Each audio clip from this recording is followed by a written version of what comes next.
ګوره مه کوه خفګان په خفګان دی هسې ځان خفه کوې. مه کوه دومره سوچونه او فکرونه د دې ژوند په اړه چې څه به وکم او څه به کیږي، ځکه هغه چا چې دغه ژوند درکړی هغې به هم ستا د ژوند په اړه څه فکر کړی وي. ته په ژوند کې هلې ځلې کوه خو ځان مه ستړی کوه، ځکه هغه څه چې الله لیکلي هغه به حتما در رسیږي او څوک یې بدلولی نشي. قرآن یې موږ ته وایي.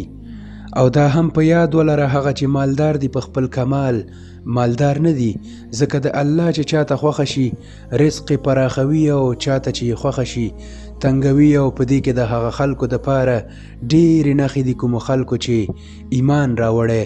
الله تعالی فرمایي کله چې انسان ته لږ غوندې تکلیف ورسیږي نو بیا ما یادوي، او کله چې موږ هغه ته د خپل طرف نه نعمت ورکړو نو بیا وایي دا خو ماته د خپل علم په اساس راکړی شو. نه داسې نه ده، بلکې دا آزموینه ده، خو زیاتره خلک نه پوهیږي. السلام علیکم.